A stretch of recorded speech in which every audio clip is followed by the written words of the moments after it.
Welcome back, everybody. Episode 75 of the Light Warriors Unleashed podcast.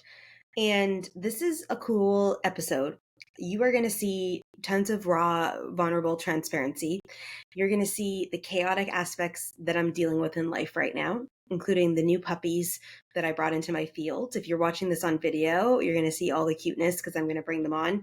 But they were terrorists while I was filming this podcast interview or this podcast dynamic within myself. And it was so fun to participate in and be a part of, because they literally took out the lights, they unplugged stuff in the wall.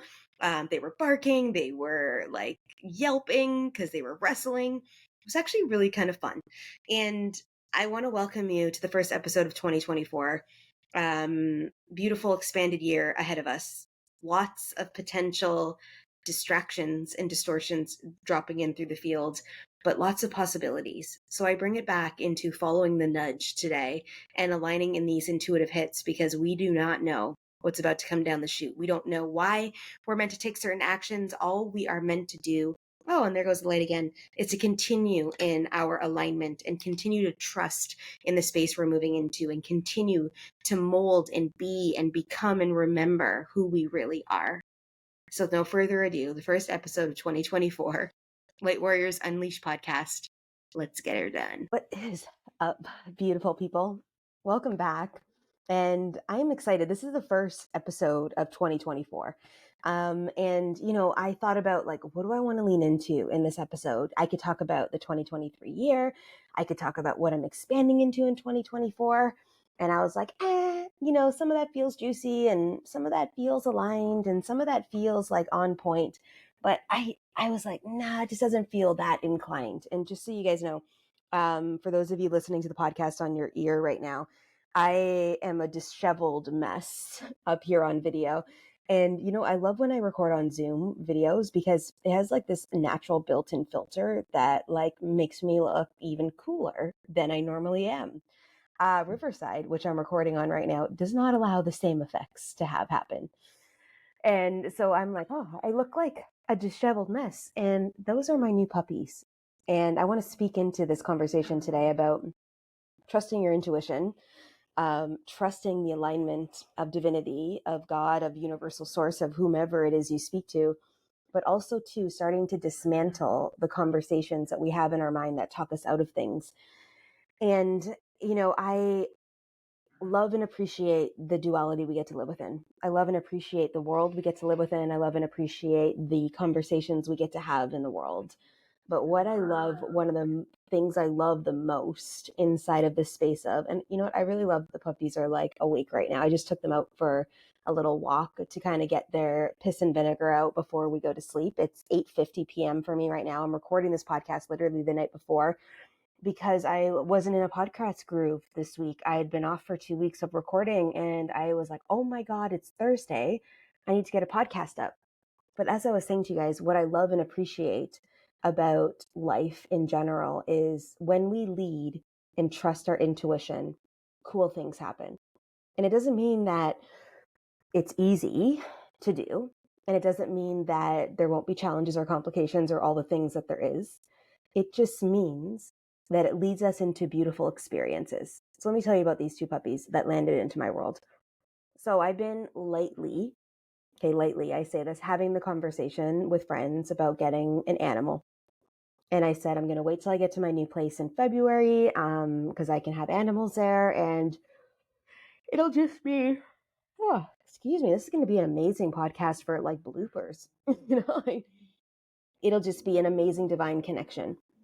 So the other day, literally maybe Thursday, a week ago, last week, a friend's son tagged me in a post on Instagram, and one of the groups we're a part of here in Costa Rica, that's kind of the community group.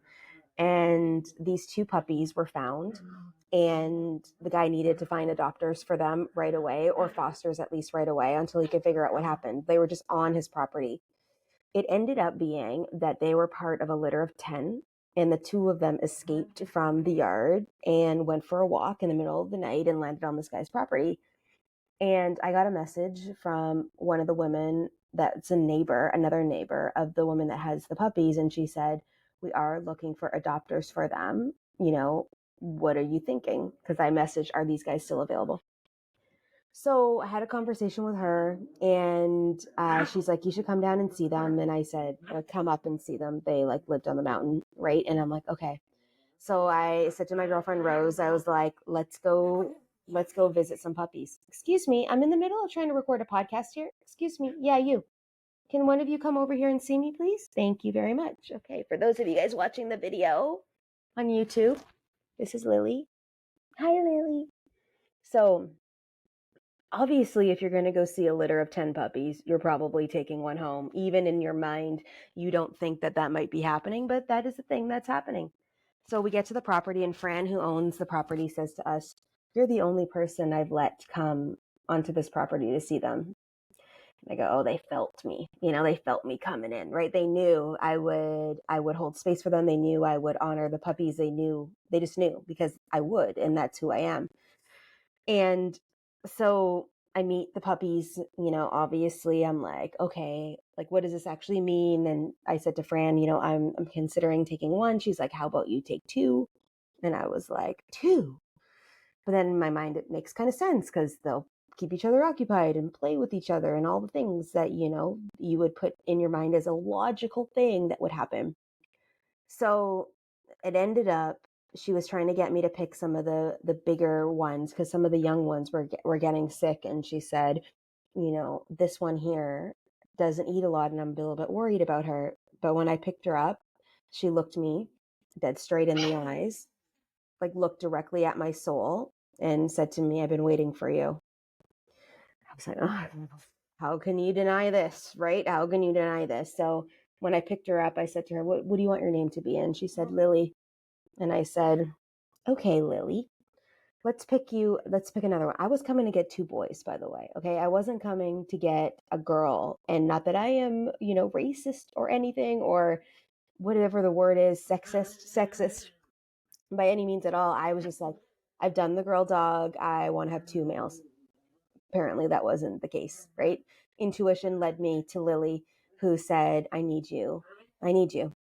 And so I ended up picking another male dog who I had in my arms, and he needed to go pee, and I let him go, and then he ran into the bush and we couldn't find him. So this right here is Clark, for those of you guys on video. And I found Clark next, and I picked Clark up and I said, hey, Clark, and he's a little bit smaller than all the other males. Do you want to come home with me? And at first he was a little bit hesitant because he was going to miss his partners in crime, but he said yes. And here is Clark right here. So what happened the next days that followed were the dogs got parvo. Well, supposedly, we don't know for sure, but they got a vaccine before I even got there for parvo, and they got super sick. 4 of the litter pups had passed away this week, literally. So sad, right? Because their immune systems couldn't hold it. But 2 young pups that came home with me obviously are alive, made it through because I sent the cavalry in to help. I called some friends who do energy work. I had intention set out. I was feeding them silver and honey, water, and salt for electrolytes. And I just kept syringing it into their body. And I just kept holding intentional space for them that they would make it through. And Lily was the first to bounce back, which I'm not surprised, but I really feel that she may have most likely passed away if she stayed at the location. Because imagine trying to hold 9 dogs, right? Her cleaners took one of them, and then the other dog was actually at the vet. No. Yeah, as you can tell, she loves to touch the wires. And so it was so sad. It was a sad week. And I watched these pups move through this, get to the other side. You know, there's still some remnants of stuff, but as you could tell, they're like super hyperactive and in alignment. And why I say this to you guys today, and I tell you this story, not for like, not for you to look at me and go, oh, wow, good for you, da da da da, or all the things, but for you to recognize that our intuition, even though I wasn't prepared for 6.5-week-old puppies. I didn't even wrap my head around this decision, like of what this actually means, and coordinating my schedule to match it, and thinking about, I can't go to the gym and leave these puppies by themselves right now. So luckily I have some support in my life that is beautifully aligned in the case of what this experience was. And I'm starting to take them to the office. They're now going to yoga. I'm training them to be exactly the dogs I want. I can take you anywhere with me, and they're great in the car now. Like, they literally just lay down on their chair and they chill out till we get to our location. But I wasn't planning this. This wasn't I didn't have food. Like, we literally stopped off at the vet. I was like, what the fuck are you guys going to eat? And I needed to get just some kibble, to hold them over, but they don't even really like the kibble. I'm not surprised. You know what they like? Raw food, raw meat, cooked meat. They love lamb, and all the juicy stuff, obviously. And that's what I desire to feed them anyways. And that's the diet that I'm going to move them on. I'm going to make sure that they have beef organs and that they're all juicied up. But I didn't have an intention to take home two puppies that literally are 7 weeks old today. Like, I didn't think that through. It wasn't a concept in my mind that was happening. It was an intuitive nudge. The same thing happened when I moved to Costa Rica. It was an intuitive nudge. It dropped in and I said, yes, okay, what do I need to do? And I started to literally move the energy through. So when I talk to you guys about intuitive nudges, sometimes it's in spaces that we don't even recognize as to why. Maybe these dogs needed me to save their life, and they are coming back in reciprocation in my world to help serve. Like, literally, Lily's an empath, and I watch her in empathic energy. You should see her when I take her out and she meets people for the first time. She loves on them. She gives them so much joy, and I watch her light up, and her brother's starting to do the same. He's a lot shyer than her. He's starting to do the same. Excuse me. No, Lily. And she's pulling on my computer cord, and now just unplugged the computer. This is what I'm dealing with. Like, this is what I'm dealing with. Lily, I'll be right back on my video here. Just got to go get a cord from a puppy that is pulling it out of the wall at this moment of time. And let's get plugged back in, people, shall we? No. Okay. She's very independent. But I also feel from her that she's been a dog before, because at 6.5 weeks old, she went and stood at the door and barked to let her out. Oh my gosh, this podcast is not going to be recorded without all these interruptions, because now the alarm on my phone's going off. This is fucking hilarious. Well, I'm back now from turning off the alarm on my phone. This is fucking funny. I love this. I love being raw and real and showing up in the space of just all of me authentically to you guys. So in connection with the intuitive hits, I don't know why this happened now.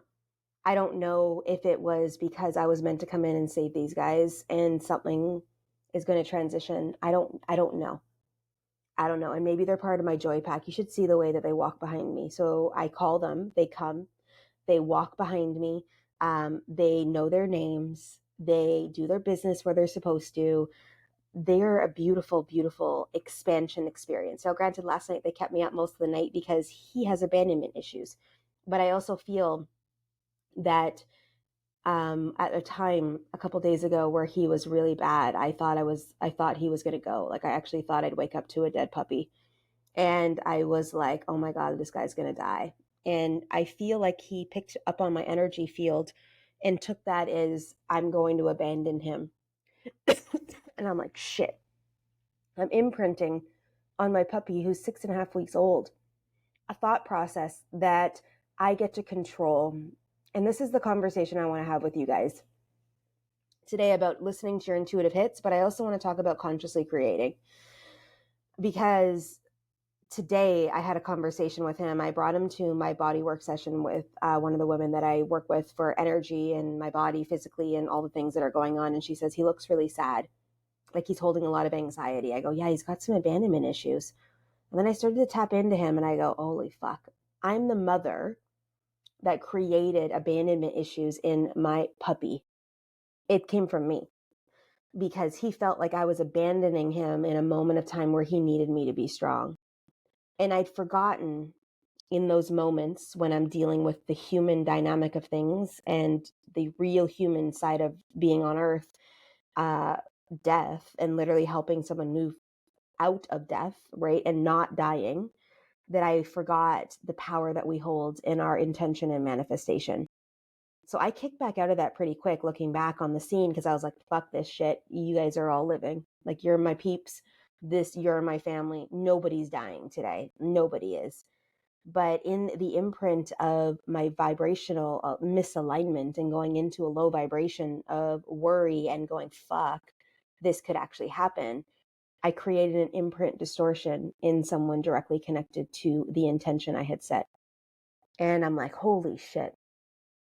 If I can do that in real time and honor it and see it so potently aligned that way, imagine the other things I could create in a beautiful energy. Most of the time, we have so much energy behind the shitstorms in our life, behind the struggles, behind the chaos, that we literally elevate the energy through the chaos. We do it all the fucking time. All the time we do it. And it's interesting to watch and to feel into this energetic field in the space of this, that when we start to do it in conscious awareness for the betterment of our energy, for our impact, for our wealth strategies, how much it changes. But we've got to be able to stand behind it with the same intensity that we have when we're in the shitstorms of manifestation. And I think this is the hardest part for us to understand and comprehend as humans, is that we create it all of it. Now, granted, I changed the energy real quick, and I had other people in my world where the dogs were at my girlfriend's place, and I had other people going, they're going to make it. So the imprint was dominant. But imagine if I was on my own, what would have happened? I don't know. Maybe he wouldn't have made it, but he has, and he is. He's like over there looking at me now going, yo, bitch, you better not abandon me.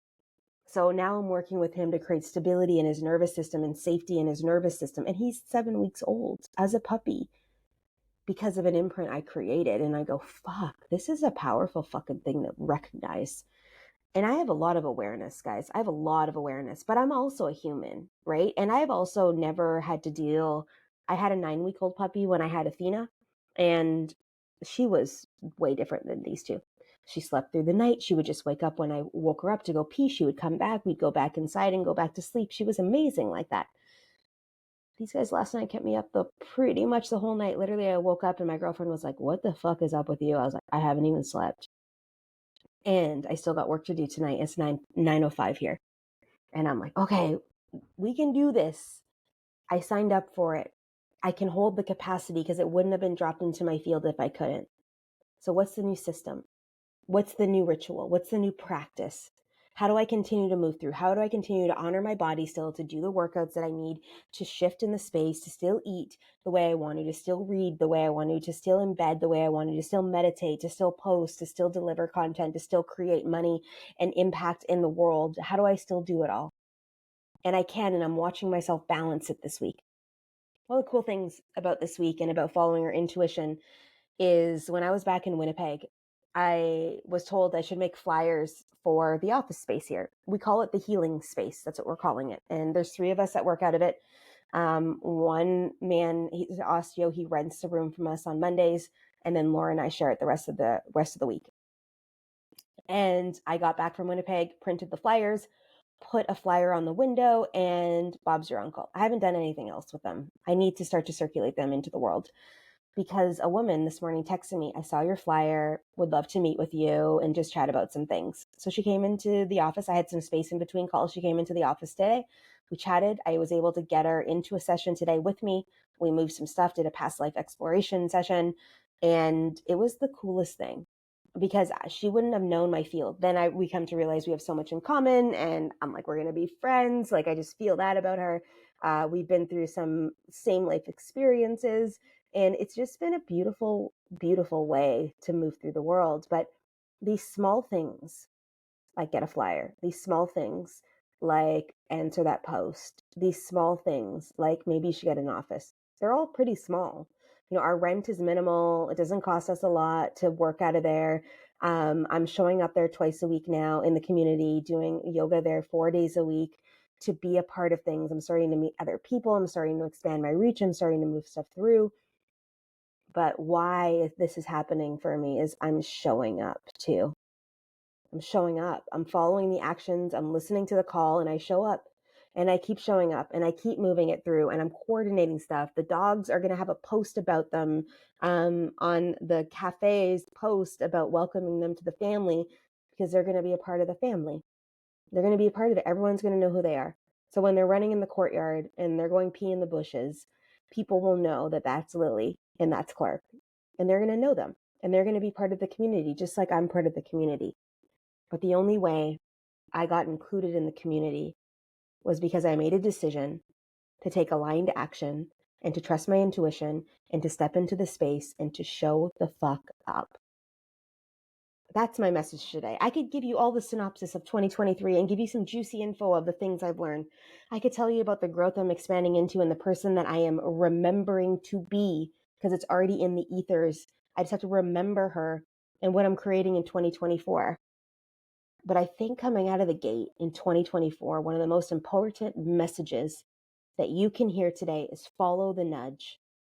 Follow the nudge. I'm going to call this podcast episode Follow the Nudge, because there's a powerful place of connection, of deep-rooted things, of peace. You do not know what the whole intention is with the nudge. I don't know if we'll ever know.